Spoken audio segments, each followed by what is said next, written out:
OnePlusന്റെ OnePlus 13T 5G എന്ന പുതിയൊരു smart phone ഇപ്പം ലോഞ്ച് ചെയ്തിട്ടുണ്ട്. ഈ ഒരു സ്മാർട്ട് ഫോൺ എന്ന് പറയുന്നത് കോമ്പാക്റ്റ് ആയിട്ടുള്ള ഡിസ്പ്ലേ സൈസുമായിട്ട് വരുന്ന ഫ്ലാഗ്ഷിപ്പ് ലെവലിൽ വരുന്ന ഒരു സ്മാർട്ട് ഫോണാണ്.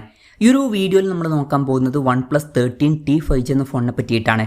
നമ്മൾ ആദ്യം ഫീച്ചേഴ്സും കാര്യങ്ങളൊക്കെ നോക്കുകയാണെന്നുണ്ടെങ്കിൽ ഡിസ്പ്ലേയുടെ കാര്യത്തിൽ OnePlus 13Tയിൽ 6.32 ഇഞ്ചിൻ്റെ 1.5K റെസൊല്യൂഷനിൽ വരുന്ന ഡിസ്പ്ലേ ആണ് വരുന്നത്. ഇതിൽ OLED പാനലാണ് കൊടുത്തിരിക്കുന്നത്. അപ്പം ഡിസ്പ്ലേ സൈസ് 6.32 ഇഞ്ചേ വരുന്നുള്ളൂ. അപ്പം ഇത് അത്യാവശ്യം കോമ്പാക്റ്റ് ആയിട്ടുള്ള ഒരു ഡിസ്പ്ലേ സൈസാണ് എന്ന് പറയാവുന്നതാണ് ഇപ്പോഴത്തെ ഒരു ഇതിൽ. പിന്നെ ഈ ഒരു ഡിസ്പ്ലേയിൽ LTPO എന്നുള്ള ഫീച്ചർ സപ്പോർട്ട് ചെയ്യുന്നുണ്ട്. അതായത് റിഫ്രഷ് റേറ്റ് 1 ഹെർട്സിൻ്റെയും 120 ഹെർട്സിൻ്റെയും ഇടയിലായിട്ട് അഡ്ജസ്റ്റ് ചെയ്യാൻ കഴിയുന്നതായിരിക്കും. ഇതിൽ മാക്സിമം 120 ഹെർട്സിൻ്റെ റിഫ്രഷ് റേറ്റാണ് സപ്പോർട്ട് ചെയ്യുന്നത്. പിന്നെ പഞ്ചോൾ ഡിസൈൻ ഇതിൽ വരുന്നുണ്ട്. പഞ്ചോൾ വരുന്ന ടോപ്പ് സെൻറ്റർ ഭാഗത്തായിട്ടാണ്. ഏകദേശം 94.1% സ്ക്രീൻ ടു ബോഡി റേഷ്യോ ഒക്കെ ഇതിൽ വരുന്നുണ്ട്. 10-bit ഡിസ്പ്ലേക്കാണ് ഇതിൽ വരുന്നത്. ഡോൾബി വിഷൻ്റെ സപ്പോർട്ടൊക്കെ വരുന്നുണ്ട്. പീക്ക് ബ്രൈറ്റ്നസ് 2400 നിറ്റ്സ് ആണ് വരുന്നത്. അപ്പോൾ ഡിസ്പ്ലേ ഫീച്ചേഴ്സ് മൊത്തത്തിൽ നോക്കുമ്പോൾ അത്യാവശ്യം നല്ല ഡിസ്പ്ലേ ഫീച്ചേഴ്സ് ഈ ഒരു സ്മാർട്ട് ഫോണിൽ വരുന്നുണ്ട് എന്ന് പറയാവുന്നതാണ്. എടുത്തു പറയേണ്ട കാര്യം എന്ന് പറയുന്നത് ഡിസ്പ്ലേ സൈസ് എന്ന് പറയുന്നത് അത്യാവശ്യം കോമ്പാക്റ്റ് ആയിട്ടുള്ള ഡിസ്പ്ലേ സൈസാണ്. പിന്നെ ഇൻ ഡിസ്പ്ലേ ഫിംഗർ പ്രിൻറ്റ് സെൻസറൊക്കെ ഇതിൽ വരുന്നുണ്ട്. ഈ ഒരു ഫോണിൻ്റെ വെയിറ്റ് വരുന്നത് ഏകദേശം 185 ഗ്രാമാണ്. തിക്നെസ് വരുന്നത് 8.15 mm ആണ്. പിന്നെ IP65 റേറ്റിംഗ് ഒക്കെ ഇതിൽ സപ്പോർട്ട് ചെയ്യുന്നുണ്ട്. മെറ്റൽ ഫ്രെയിമും കാര്യങ്ങളൊക്കെയാണ് ഇതിൽ കൊടുത്തിരിക്കുന്നത്. ഇനി പ്രോസസ്സറിൻ്റെ കാര്യത്തിലോട്ട് വരികയാണെന്നുണ്ടെങ്കിൽ സ്നാപ്ഡ്രാഗൺ 8L8 എന്നുള്ള പ്രോസസ്സർ ഈ ഫോണിൽ വരുന്നുണ്ട്.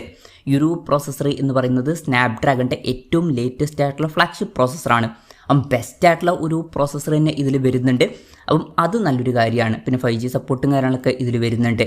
ഈ ഒരു ഫോണിൻ്റെ ബേസ് വേരിയൻറ്റിൽ 12 GB റാമും 256 GB ഇൻറ്റേർണലുമാണ് വരുന്നത്. 16 GB റാമും 256 GB ഇൻറ്റേർണലുമായിട്ട് വരുന്ന വെർഷനും 12 GB റാമും 512 GB ഇൻറ്റേർണലുമായിട്ട് വരുന്ന വെർഷനും 16 GB റാമും 512 GB ഇൻറ്റേർണലുമായിട്ട് വരുന്ന വെർഷനും അതുപോലെ തന്നെ 16 GB റാമും 1 TB ഇൻറ്റേർണലുമായിട്ട് വരുന്ന ഒരു വെർഷനും വരുന്നുണ്ട്. പിന്നെ LPDDR5Xൻ്റെ റാമും അതുപോലെ തന്നെ UFS 4.0 സ്റ്റോറേജ് ടൈപ്പും കാര്യങ്ങളൊക്കെ ഇതിൽ വരുന്നുണ്ട്. പിന്നെ ഈ ഒരു ഫോണിൽ അലേർട്ട് സ്ലൈഡറിന് പകരം ഒരു ഷോർട്ട് കട്ട് കീ ആണ് കൊടുത്തിരിക്കുന്നത്. അപ്പം ഈ ഒരു ഷോർട്ട് കട്ട് കീയിലോട്ട് പല ഫംഗ്ഷൻസും അസൈൻ ചെയ്ത് വെക്കാവുന്നതാണ്. പിന്നെ ഫോൺ വെട്ടം നീറ്റാതിരിക്കാൻ വേണ്ടിയിട്ട് VC കൂളിംഗ് സിസ്റ്റം ഇതിൽ കൊടുത്തിട്ടുണ്ട്. ഇതിൻ്റെ ഏരിയ വരുന്നത് 4400 mm² ആണ്. പിന്നെ NFC-യുടെ സപ്പോർട്ടൊക്കെ ഇതിൽ വരുന്നുണ്ട്. IR ബ്ലാസ്റ്റർ എന്നുള്ള ഫീച്ചർ ഈ ഫോണിൽ വരുന്നുണ്ട്. അപ്പം ഈ ഫോൺ റിമോട്ടൊക്കെ ആയിട്ട് യൂസ് ചെയ്യാൻ കഴിയുന്നതായിരിക്കും. പിന്നെ നല്ല വൈബ്രേഷൻ എഫക്റ്റിന് വേണ്ടിയിട്ട് X-ആക്സിസ് ലീനിയർ മോട്ടർ ഈ ഫോണിൽ വരുന്നുണ്ട്. പിന്നെ സ്റ്റീരിയോ സ്പീക്കേഴ്സൊക്കെ ഈ ഫോണിൽ കൊടുത്തിട്ടുണ്ട്. Android 15 ബേസ് ആയിട്ടുള്ള കളർവൈസ് സോഫ്റ്റ്വെയർ ആണ് ഈ ഫോണിൽ വരുന്നത്. ക്യാമറയുടെ കാര്യം പറയുകയാണെന്നുണ്ടെങ്കിൽ ഫോണിൻ്റെ പിന്നിൽ ഡ്യുവൽ ക്യാമറ സെറ്റപ്പാണ് കൊടുത്തിരിക്കുന്നത്.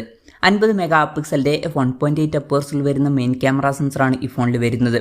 ഇത് സോണി LYT700 സെൻസറാണ്. വോയിസിൻ്റെ സപ്പോർട്ട് വരുന്നുണ്ട്. പിന്നെ രണ്ടാമത് 50 മെഗാപിക്സലിൻ്റെ f2.0 അപ്പേഴ്സിൽ വരുന്ന ഒരു ടെലിഫോട്ടോ ലെൻസ് ആണ് വരുന്നത്. ഇതിൽ 2x ഒപ്റ്റിക്കൽ സൂം സപ്പോർട്ട് ചെയ്യുന്നുണ്ട്. പിന്നെ പൊതുവേ ഡ്യുവൽ ക്യാമറ സെറ്റപ്പ് ഒക്കെ ആണ് എന്നുണ്ടെങ്കിൽ ടെലിഫോട്ടോ ലെൻസിന് പകരം അൾട്രാ വൈഡ് ആംഗിൾ ലെൻസ് ആണ് വരാറ്. പക്ഷേ ഈ ഫോണിൽ അൾട്രാ വൈഡ് ആംഗിൾ ലെൻസ് കൊടുത്തിട്ടില്ല, എന്നാൽ ടെലിഫോട്ടോ ലെൻസ് കൊടുത്തിട്ടുണ്ട്. പിന്നെ ഫ്രണ്ടിൽ 16 മെഗാപിക്സലിൻ്റെ സെൽഫി ക്യാമറ ആണ് വരുന്നത്. അപ്പം ഓൺ പേപ്പർ തിരക്കേടില്ലാത്തൊരു ക്യാമറ സ്പെസിഫിക്കേഷൻ എന്നൊക്കെ പറയാവുന്നതാണ്. ബാറ്ററിയുടെ കാര്യത്തിലോട്ട് വരികയാണെന്നുണ്ടെങ്കിൽ 6260 mAh ബാറ്ററി ഇതിൽ കൊടുത്തിട്ടുണ്ട്. അപ്പം നല്ലൊരു ബാറ്ററി കപ്പാസിറ്റി തന്നെ ഇതിൽ വരുന്നുണ്ട്.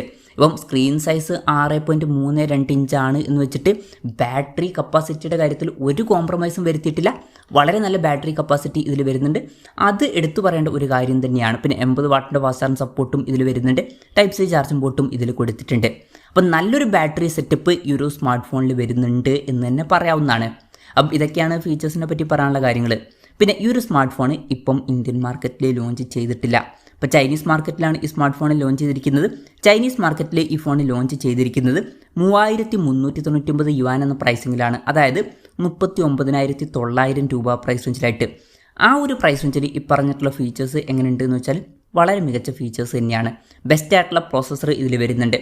നല്ല ഡിസ്പ്ലേ ഫീച്ചേഴ്സ് വരുന്നുണ്ട്. എടുത്തു പറയേണ്ട കാര്യം കോമ്പാക്റ്റ് ആയിട്ടുള്ള സ്ക്രീൻ സൈസാണ്. പിന്നെ മികച്ചൊരു ബാറ്ററി സെറ്റപ്പും ഇതിൽ കൊടുത്തിട്ടുണ്ട്. കോമ്പാക്റ്റ് ആയിട്ടുള്ള സ്ക്രീൻ സൈസ് ആണ് എന്നുണ്ടെങ്കിലും പിന്നെ അത്യാവശ്യം തിരക്കേടില്ലാത്ത ഓൺ പേപ്പർ ക്യാമറ സ്പെസിഫിക്കേഷനും വരുന്നുണ്ട് എന്ന് പറയാവുന്നതാണ്. അപ്പം മൊത്തത്തിൽ നോക്കുമ്പം ഈ ഒരു പ്രൈസ് റേഞ്ചിൽ അത്യാവശ്യം നല്ല ഫീച്ചേഴ്സ് വരുന്നുണ്ട് എന്നൊക്കെ പറയാവുന്നതാണ്. ഇന്ത്യൻ മാർക്കറ്റിൽ ഈ ഫോൺ ലോഞ്ച് ചെയ്യുമെന്ന് വെച്ചാൽ ഇന്ത്യൻ മാർക്കറ്റിൽ ഈ ഫോൺ ലോഞ്ച് ചെയ്യും എന്നാണ് ഇപ്പം പുറത്തു വന്നിട്ടുള്ള റിപ്പോർട്ടുകളിൽ പറയുന്നത്. പക്ഷേ ഇന്ത്യൻ മാർക്കറ്റിൽ ഈ ഒരു ഫോൺ നമുക്ക് ഈ ഒരു പ്രൈസ് റേഞ്ചിൽ എക്സ്പെക്റ്റ് ചെയ്യാൻ പറ്റില്ല. നമുക്ക് ഒരു 50,000 to 55,000 രൂപ പ്രൈസ് റേഞ്ചിലേക്കായിട്ട് ഈ ഫോൺ ഇന്ത്യൻ മാർക്കറ്റിൽ എക്സ്പെക്റ്റ് ചെയ്യാവുന്നതാണ്. കൺഫർമേഷൻസ് ഒന്നുമില്ല, ജസ്റ്റ് നമ്മുടെ എക്സ്പെക്റ്റേഷൻ പറഞ്ഞു എന്നേ ഉള്ളൂ. എന്തായാലും ഇന്ത്യയിലെ ലോഞ്ച് ഡേറ്റിനെ പറ്റിയിട്ടുള്ള ന്യൂസുകളൊക്കെ വരുമ്പോൾ അതിനെ പറ്റിയിട്ടുള്ള വീഡിയോസൊക്കെ നമ്മൾ ചെയ്യുന്നതായിരിക്കും. അപ്പം അതുപോലുള്ള വീഡിയോസ് കാണാൻ താല്പര്യമുണ്ടെന്നുണ്ടെങ്കിൽ ഈ ചാനൽ സബ്സ്ക്രൈബ് ചെയ്യാവുന്നതാണ്. എന്തായാലും OnePlusൻ്റെ OnePlus 13T 5G എന്ന പുതിയൊരു സ്മാർട്ട് ഫോൺ ഇപ്പോൾ ലോഞ്ച് ചെയ്തിട്ടുണ്ട്. ഈ ഒരു ഫോണിനെ പറ്റിയിട്ടുള്ള നിങ്ങളുടെ അഭിപ്രായം ജസ്റ്റ് ഒന്ന് കമൻറ്റ് ചെയ്യുക. അതുപോലെ തന്നെ ഈ ഒരു സ്മാർട്ട് ഫോൺ ഇന്ത്യൻ മാർക്കറ്റിൽ ലോഞ്ച് ചെയ്യുകയാണെന്നുണ്ടെങ്കിൽ നിങ്ങൾ ഏത് പ്രൈസിങ്ങിലാണ് എക്സ്പെക്റ്റ് ചെയ്യുന്നത് എന്നുള്ള കാര്യം കൂടി ജസ്റ്റ് ഒന്ന് കമൻറ്റ് ചെയ്യുക.